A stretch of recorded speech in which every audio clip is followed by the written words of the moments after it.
oortjies om Gods werk te sien,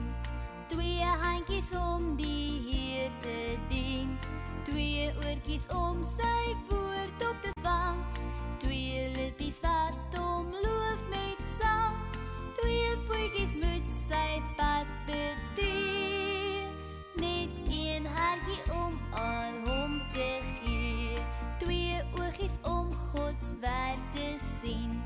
2 handjies om die Heer te dien,